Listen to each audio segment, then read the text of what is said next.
Hello, everybody who is stuck around for the second half of Take the Black Live, where fan-sided zone Josh Hill and I go through each and every chapter of George R. R. Martin's A Song of Ice and Fire series. Oh, yeah. Taking them apart, see what makes them tick, what makes them work, what doesn't make them work. I've read the books multiple times. Josh has never read them. What a crazy cavalcade of conflicting opinions we may have. And today we are reading through Sansa VI from A Game of Thrones. Yeah. In my opinion, a really good chapter. I like this chapter a lot. This is basically the first Sansa chapter after Ned Stark is executed. Mm-hmm. And it's the fresh hell she's waking up to. So Josh, what were your just initial reactions to these 9 or so pages? Well, no, first of all, hello everybody, and happy birthday, Julie. I got that the Simpsons song stuck in my head. Remember when the episode where Michael Jackson comes on and Bart and him sing the song to Lisa? It's yeah, I know it's birthday, Julie. Happy birthday, Lucia. Julie, it's your birthday. That's why the stream didn't work. It's because it just can't handle Julie's birthday. Yeah, this was a good chapter because this is the first kind of grown-up chapter for Sansa. This idea that she's had she's been romanticizing being like a Disney princess and the world, the life that she could have at King's Landing, and how much she wants it and how much she adores what she thinks that lifestyle is. And now she's there, and literally her father's head has been cut off. And she saw it. And at one point, Joffrey's like, "Look at this," and all of the heads just ugh. So this is kind of like the puncturing of that bubble that she's been living in, and now it's in a rather big way. And you even wrote down the line too, and it was a line that stuck out to me. But she's like in the tower, just collapsing into darkness, it's the very first line of the chapter. I think is in the tower room at the heart of Maegor's Holdfast, Sansa gave herself to darkness. Yeah, and that's she's in a bad place. Yeah, and that's the perfect way to start that chapter. And it's subtle, but it gets across exactly where she's at, and it's just the end of this kind of fantasy that she's had. It's absolutely the end. I mean, she's waking up she's woke up, she smelled the coffee, and the coffee is like the worst coffee. There's one point where she looks at Joffrey and just says, Sansa stared at Joffrey, seeing him for the first time. She wondered how she could ever have thought him handsome. His lips were soft and red as the worms you found after a rain, and his eyes were vain and cruel. So the bloom is way off the rose. Big time. But what I thought was intriguing is that while clearly she's woken up to the reality that these people do not have her best interest at heart, that they are not her friends, that she is in a bad situation, there is still she's not an adult yet. No, she's still very much an adolescent. Like there's this moment where she's in her tower room where the Lannisters have locked her away for safekeeping for later bargaining shit basically, and she thinks about suicide, which is something you might think about if the situation happened to you. Your dad died and your sister ran away and your family's been cut off and you're a prisoner. If she flung herself out the window, she could put an end to her suffering, and in the years to come, the singers would write songs of her grief. Her body would lie in the stones below, broken and innocent, shaming all those who had betrayed her. Now, there's an element to that, though, that I think she still is a little bit in this mode of life should be an epic story. Yeah. Like, that bit where she's like, and then the singers would sing of my grief, and they would all be shamed. It's not that far to go to if I were dead, then they'd be sorry. Yeah. To like a kid who'd be trying to make his family mad. Yeah. Like she's not thinking like the Sansa she'll become will be more proactive. Will think of ways to get herself out of this.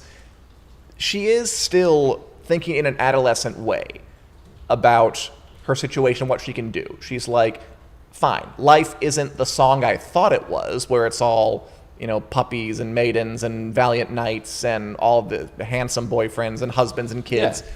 But, okay, so I get this. This is one of those bad stories where it's all about, like, the evil queen and the horrible people who keep me prisoner and the evildoers and I am the princess in the tower. What she hasn't gotten to yet is life's not a story at all. No. Like, life is a complicated back and forth of people jockeying for power and your place in it. Yeah. And that's where she's going to get eventually. Right now, she's switched from life is a song about butterflies and rainbows to life is a song about everything sucking and being locked in a tower and looking at your dad's head. Life is a song of ice and fire. Life There is a you song go. of Dan and Josh. There That's what you life go. is a song of. No,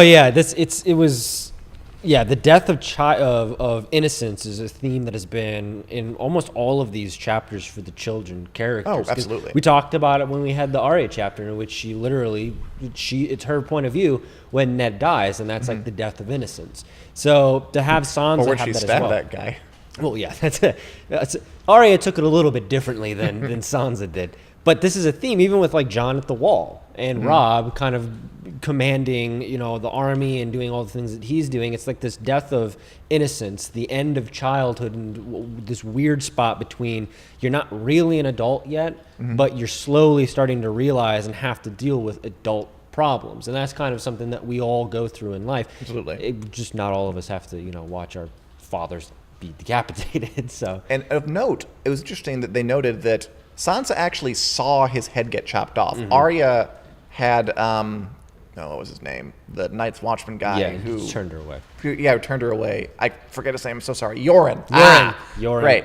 Sansa actually saw it. Like, it just kind of hit me. Like, Sansa is the one Stark to actually see her father actually get decapitated, which is interesting. I hadn't really considered that before. Like, she's carrying that around. I mean, Arya is too, but at least Arya didn't have to look right at it. And then there's, of course, the scene where Sansa literally looks at it when Joffrey takes her up on the ramparts of the castle and makes her look at her father's head. What's your read on Joffrey in the situation? Because there was like a part of me that wanted to say that Joffrey might not be a monster just because he's bad at being a king. Maybe he's just what happens when you put a young jack-off bully in charge with unlimited power. Then I'm like, no, he takes Sansa up there intending to humiliate and scare her. Yeah, he's more than just your average school. He's clearly a sadist of some kind. Yeah, he's a douche canoe. Like he's not a good guy. He's a monster.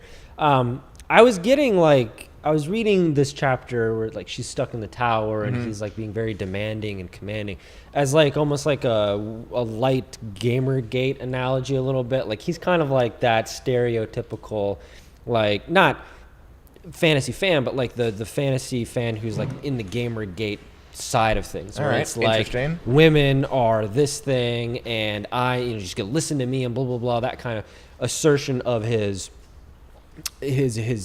what he thinks is dominance over her, his power, superiority. He did mention several times like clean yourself up or you look much better now. Yeah, like, and it's this a lot of attention to that. Yeah, this complete lack of awareness or lack of humanity. That's just like this is the way it is. And I'm reading that, and it made me angry that he like brought her to see her father's head. It's unsettling. Because you're vividly imagining that, and she's clearly going through trauma. I mean, it's not really being dove into the way that's like you would think, we're going to talk about her feelings now, but there is like the suicide thing going on, and it's from her perspective, so she doesn't know that she's going through these stages of grief and guilt because she's kind of not responsible, but involved in how we got here.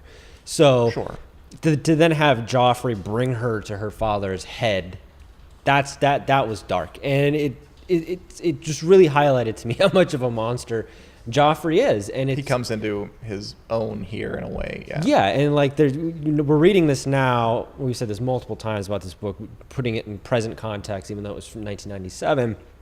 But the whole Me Too stuff and an awareness of how crappy men can be. This is like an extreme to that.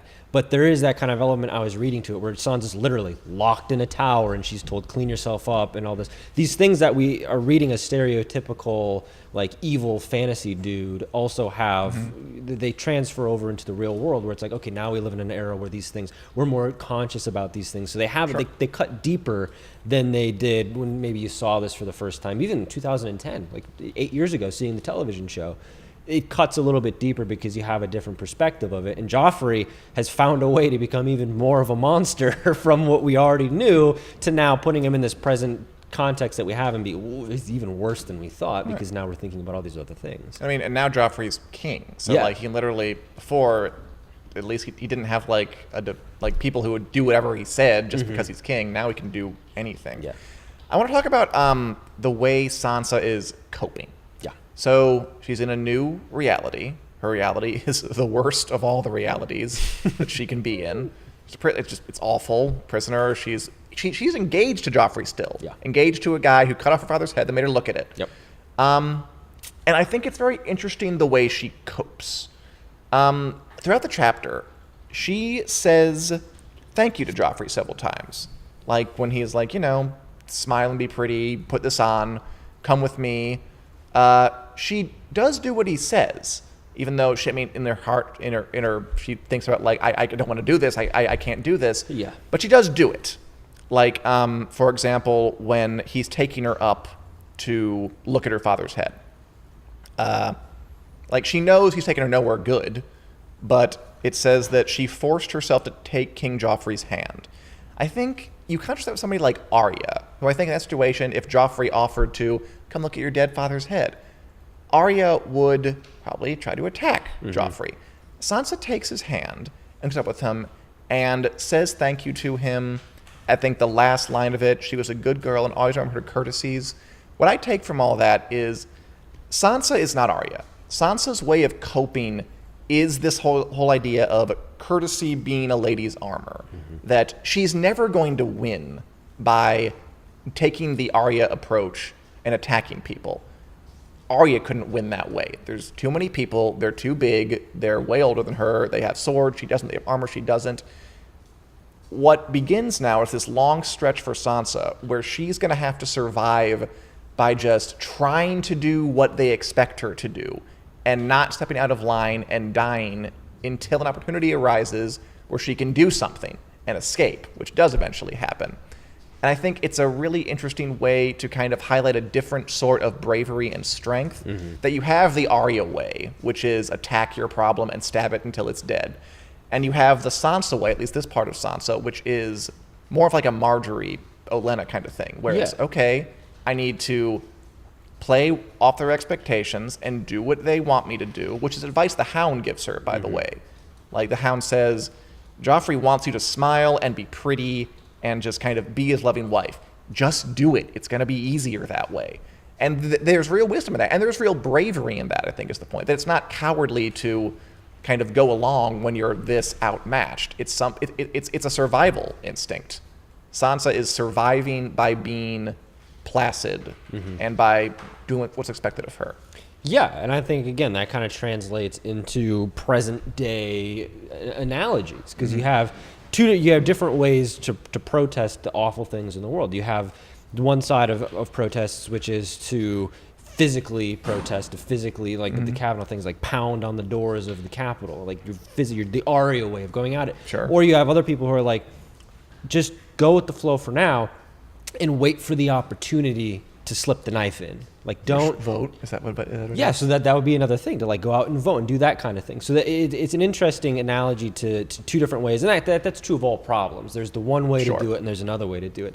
But it just seems like the analogies that you can draw to present day are so embedded in this story. And it's true. Cool. It's true of all eras. I mean, you could go back and be like the Vietnam War protests. You could be rattling the cages outside of the White House, or you could be doing something more silent behind the scenes to bring about change. The Sansa way, I feel like, is both brave and also maybe a little scary, because she is kind of submitting to Joffrey, which is sad, because you're inside of her head and you're feeling for her in this chapter, because she doesn't know how to feel about what just happened, and she's dealing with all of these feelings. So I feel for Sansa, and I think the Hound's advice was good up until the point where he's like, just go with the flow, it'll be easier that way. Obviously we know Sansa interprets that, because the same thing happens with Ramsay Bolton, like, go with it and then find your opportunity. That to me, I think, it's an interesting way to go about it, and it's the Sansa way to go about it, because it is the only way that she can approach the situation based on everything that she's taught and every way that she's romanticized the world. So she's coping with her father's death But she's also coping with the death of this fantasy that she's had. Because her life is never going to be what she thought it was. No. Not even remotely close. So she's dealing with these two different types of grief. One which is very practical, her father's dead, and then one is more fantastical, where it's like, oh, I'm never going to be a Disney princess, which they're both kind of on the same level. One seems like it should be a little bit more weighted, your father dying and the death of a dream, but they're kind of both together. And the fact she's dealing with all of this grief and also cognizant of working forward through it, I think displays Sansa as a very strong character in this chapter. I do too. And by the way, hello, Stephanie says hi. I think like a lot of stories in general, like fantasy novels, sci-fi novels, they're just kind of action stories. The kind of stories we like place more of an emphasis on the Arya way, on like the being pregnant and getting what you want, and don't examine the Sansa situation as much. The person who doesn't really have a choice but to go along if they want to live. Like, this is her survival. There's a line in season 7 where Sansa and Arya kind of talk to each other, and Arya says, like, I wouldn't have survived, but you survived. And I think the same is true otherwise. If Sansa's an Arya situation where she's, like, has to cut her hair short, pretend to be a boy, and ride around with the Night's Watch people, and be prisoner in Harrenhal, she's so dead. Not working. Yeah, she's so dead. She's not going to live. But if Arya's in this situation, in Sansa's situation, she knocks him off. She knocks Joffrey off. Oh, 100%. Like Sansa didn't do it, but Arya tries to kill. Arya absolutely knocks Arya him tries off. to kill Joffrey. Arya doesn't get to the damn parapet. Arya tries to kill Joffrey Right before away. that. Yeah. Arya jumps out the window. Yeah. Arya tries to kill Meryn Trant before he can hit her. Arya tries to kill the Hound. Arya tries to everybody. And, I mean, as fierce as Arya is, she is a 10-year-old girl without a sword. Arya dies in this situation. Arya 100% gets herself killed. And that's, I think, is the genius of kind of their parallel stories, that neither of them can do what the other can do. And because they are who they are, they both live through their situations. Let's talk about really quickly, by the way, Meryn Trant and the Hound and the Kingsguard, who Sansa also awakens up to. The whole idea, Sansa's part of her fantasy is knights are noble and great and good, and really the reality is that they hit you when the king tells them to, even though you're just submitting. Maybe you shouldn't lock me in a tower and kill my father and tell me to dress nice. There's one line that says, Sir Meryn Trant stood over her with blood on the knuckles of his white silk glove, which is pretty obvious symbolism, right? You got the purity of the white. They all wear white, the Kingsguard, to symbolize purity. And this purity symbolizing dude has smacked her and bloodied his pretty white glove with her blood. So that's, the pure knights are not pure. That's the symbolism there. And of course we have the flip to that. The Hound, who is not actually a knight, but is on the Kingsguard, is the one who's much gentler with her and giving her advice and saying things like, and giving her some coping strategies. You can argue if they're good or not, but he's telling her, listen, there's a part where it reads that he pushed her toward the bureau almost gently, and he's the one who says, you need to find a way to deal with this. You need to do what he says. That way he will not get, you will live, which is true. So there's that symbolism too, that the knights are monsters, whereas Sansa thought the knights were supposed to be heroes, and the guy who seems like a monster, the Hound, who is not a knight, and also gruff and gross and likes violence and threatening people, is actually maybe the one who has his head on straight. Yeah, it's the old street knowledge. She's learning on the streets, because you have this idea, again, the death of innocence. You have the idea that this is, certain authority figures are just what they are. You are supposed to respect them, and they are the law. Whereas you learn as you grow up, there's a lot of gray area between who is good and who is bad. And those two things actually don't really exist, because there is no one true good, there is no one true bad. Everybody's just kind of a muddled mix of everything. And Sansa has this, again, romanticized vision of what life should be. Of everything. And it's slowly getting holes poked in it. And she's becoming smarter for it. Which is why, you just said this is her way of surviving. Like, she is learning the lessons that she needs to learn in order to survive. And one of those is not only this is never going to be the life that you want, but everything that you've learned is probably not true. The people you think are good are not good. The people who are bad might be bad people, but that doesn't mean that they don't have good lessons to teach you. Right. So It's been great. One last thing I have to ask you. I know we've been talking about how great her survival mechanism is. but that moment where she almost pushes Joffrey off the ledge is a pretty great moment. Oh, yeah. It's just fun. I think that was when I, watching the show, kind of came around to Sansa. I'm like, you're all right. Yep. And I never really got off that train after that. I think it's probably true for a lot of people. You know how you watch something, like you watch a movie or you watch like an old sports clip or something like that, and you know what's going to happen, but as you're watching it, you convince yourself that maybe it's going to have a different outcome. Yeah. I had that same reaction when I was reading this. I was like, Let's do it. yeah, maybe she's going to push him off. Like, and then you just kind of, I mean, it obviously wasn't going to happen, but No. yeah, I was definitely on board with Sansa at this point too. Yeah, but it's just good to know she has that inner, and that's going to be the seed that grows into a mighty oak over the course of these next 4 books. All right, well, next week we can hit another Daenerys chapter. All right. We're getting toward the end here of A Game of Thrones, but we will be back with more insights, more revelations, more comparisons, more contrast with another episode of A Song of Ben and Josh next Wednesday at 4 p.m. here on the Winter's Coming Facebook page. Oh, yeah. Thanks for watching.